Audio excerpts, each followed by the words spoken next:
House of New Nightmares, Armageddon, Fiends, and other Biohazards. The Jason Classic. As you chillax and relax, Jason will strike you with a machete to the face, right across the face. He doesn't talk much, but if he could, he'd probably call it the Jason Classic. Another Jason Classic. As you run and try to survive, Jason will somehow catch you and perform his other classic, throwing you through a glass window till you meet your inevitable death. Wallbreaker. As he is written into a piece of paper and later adapted into a piece of film, the Wallbreaker slowly builds his plan and slashes his way into another dimension where he continues the killing spree he started in his own dimension, thus claiming souls in more than one plane of existence. The grave-digging dancer and her husband's skeletal remains. They used to dance, they used to party every single day, so when he died, she didn't try to dance alone, so she went to his grave, dug him up, and kept the party lights on. Now she's old and he's all bones, but it's not a problem, 'cause she'll still have him. The grave-digging dancer still parties on with her husband's skeletal remains. God knows what she does when they're in bed. Hotel Hell. They work all day, all work, no rest. Flesh turns to bone, some die faster than others. This is Hotel Hell, where sympathy is received by none. Checkout time never, the tortures forever, inside the walls of Hotel Hell. No pay, no raise, that's the way in Hotel Hell. Noche de Brujas. Salen por la noche en bonche con magia y ponche, volando en escobas y disfrutan el viaje y sus risas se escuchan en todas partes de la tierra a Marte, porque la noche de brujas se disfruta entre granujas. The Gentle Mosquito People. The gentle mosquito people come out at night and visit their neighbors, waiting for the perfect opportunity to drink away their blood. Never trust the gentle mosquito people. They might seem nice, but they're anything but. Mammoth. Covered in fur, that from a bear which he killed not long ago, a man slowly turns himself into a fiend. Elephant tusks now cover his teeth. Elephant nose now cover his face. Obsessed, fiend knows no end until transformation, satisfactory. Now he walks across the streets, walking on four, showing his teeth, scaring all those around his way with his new nose and his new state. Man turned fiend calls himself Mammoth. Alien fish. Deep beneath the sea, you will see a new form of fish of an alien shape with a face like that of the Independence Day alien invaders. And what is scary most of all is we don't know what they are or where they come from. The hunter. At night he prowls one new prey. Everyone beware the hunter, as you will see that he wears the faces of his prey, be it animal or man. He doesn't care. He just wants to play his game. Smile. A smile is all he leaves on the bodies of his victims, be it a smiley face in a part of the body or one made out of their mouths like Heath Ledger's Joker. I just want to make them smile, he tells himself every night in order to justify his actions. But they're all out there, dead or barely alive, with scars to bear for the rest of their lives. The Hunter's Wall. Covered in blood, both old and new, the hunter doesn't care for the smell. He just loves his trophies, the heads of all forms of wild animals alongside those of adult human beings. He looks at it proudly and proceeds to wear them as masks whenever his body urges a new hunt. Beware the hunter, for he only cares for his game. Axeman. He stalks the streets at night with axe in back and tomahawks in hand, hunting down a community who only want to dance. Some say he hates them, others say he's jealous. Regardless, the madness continues every night, and the number has grown to 12. Gangsters pick up guns and everyone else use their knives, but Axeman isn't afraid. He continues to perform what he would later declare the voices tell him. The Devil Puppy. With every bark, he commands the man, telling him to commit acts of sin, acts that would horrify an entire city, an entire country. The devil puppy didn't stop after the man was arrested. No, it didn't. It continued in its path, commanding others and killing others. Its loyalty was to the Dark Lord, and sin would take priority over everything else. Room 4016. Devilish rituals have been performed in that room. Be careful if you visit. Lady Sin will visit. She always awaits in the middle of the shower, and she always leads the party when the freaks come out at night. Beware room 4016. The blood of those who died sprays from its roof every single night as the freaks come out and party. Your blood might be the next to spray from its roof. Only visit 4016 if you willingly want to join the world of Lady Sin. The severed head of Lois Payne. Whoever finds it goes mad as her pain and grief invade the finder's thoughts at any given moment. The severed head of Lois Payne has brought forth much death, all in the name of keeping her story alive until her killer is one day found and hung. One-Eyed Bob. No legs accompany his being. Instead, the organs from his torn torso float as a giant Shumagorath-like eye serves as his only mode of vision. His face? 3 holes where his first 3 eyes used to be. His arms? Still intact, though he constantly feels pain through them as they slowly grow back the flesh lost in hellish battles. Three-Eyed Hank.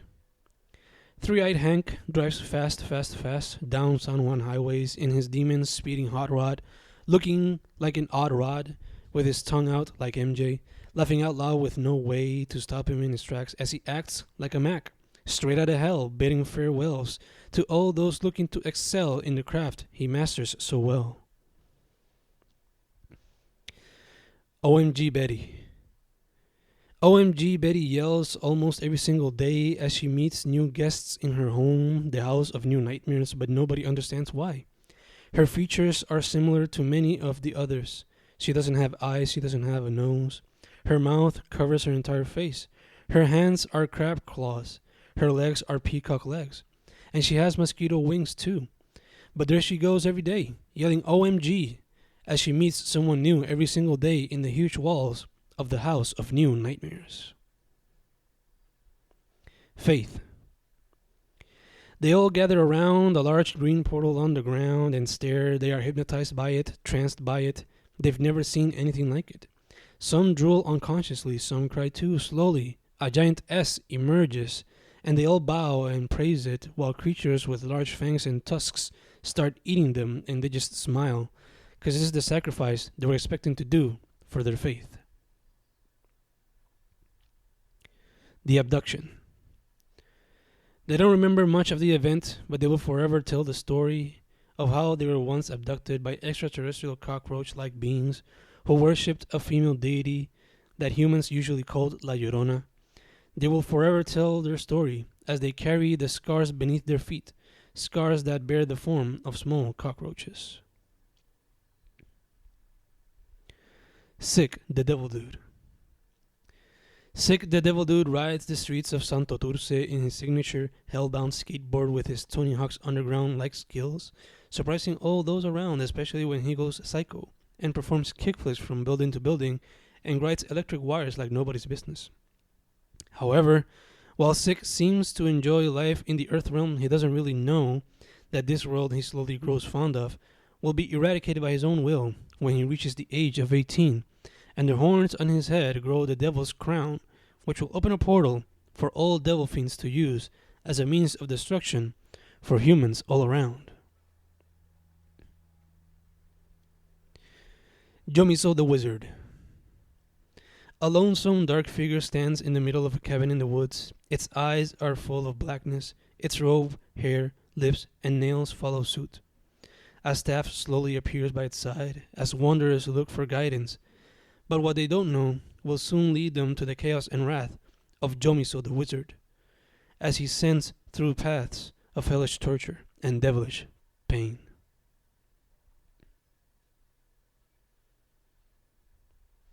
King Ibuks. 3-headed giant dog with dragon wings from outer space with hellish winds spitting out fire and electric eyes, bringing forth chaos and the death of man. King Ebuk's Cerberus look hath no mercy, just like Circe and like Xerxes and Paul Kersey. All men fear as he comes near. Earth will be scorched as the scourge blasts his torches and his army marches, conquering all in its way. All shall crawl on doomsday. Viernes 13. Trap party on full blast, Lil Yachty en el background, cantando sobre sexo y drogas mientras humanos y muertos bailan a sus ritmos y Jason sale del lago, pero esto no será cliché. Jason se une al party fumando blunts, bebiendo con cojones y follándose a las muertas. Nope, esto no es un cliché. En esta movie Jason es el que folla y es el primero en morir. Megamostro and Susie Blades vs. Scott Gunn, Kevin the Machine, and Tony the Butcher, aka the Luchador Wolfman Burglars. Megamostro and Susie Blades just chilling in the gym when suddenly they hear the alarm to take action. 3 Luchador Wolfman burglars causing chaos amongst the public.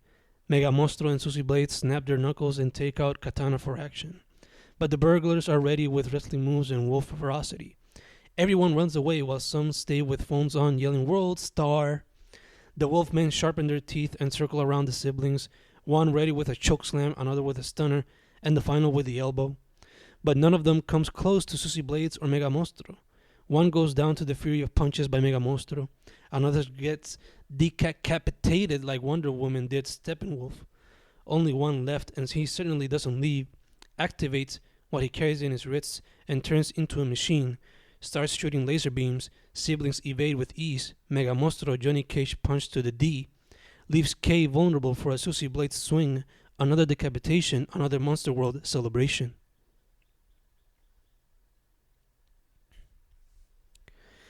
Astro Age robot creature and his encounter with the Chancleta and Machete gang. Half bot, half monster, from outer space he comes looking to take a girl away, or so he thinks, because he doesn't know that they defend themselves with Machete and Chancleta over here. So the robotic vampire creature runs around afraid as the ladies mix their chancletas and machetes with holy water and other forms of holy and astral powers. They rain down upon him before he hops on his saucer and leaves, crying his way back to Planet Creep. Full-on beast. Half man, half beast, he comes from Yucca Flats, search for a feast, but all he finds are giant rats and even bigger bats. But that's no problem, he takes out a bat and starts swinging away. Eventually some fall prey, and he grabs them and eats them. He doesn't care for what he eats. That all changed when he turned into a beast. No longer man, he's full-on beast. Humans beware on this newfound fiend. Horrors of Spider Planet. Wanderers of space left by a madman in a planet full of giant bugs, full of giant spiders, never before seen. They group of explorers try to survive, but each and every day one of them dies, whether bitten, impaled, or wrapped. Slowly but quickly they all die. Horrors of Spider Planet, never before seen. Never trust a man who turns to a fiend, for you might find yourself in this scene. The Screaming Head. Lone decapitated head resting in a jar, thought to be another part of a corpse.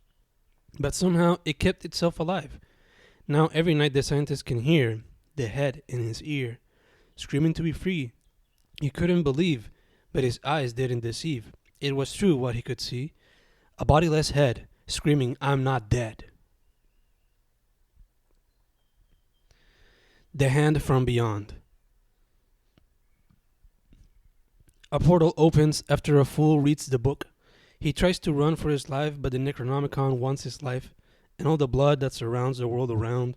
So it manifests demons to come over and invade, and a giant hand to take him away. The Hand from Beyond is its name, and it's come for some prey.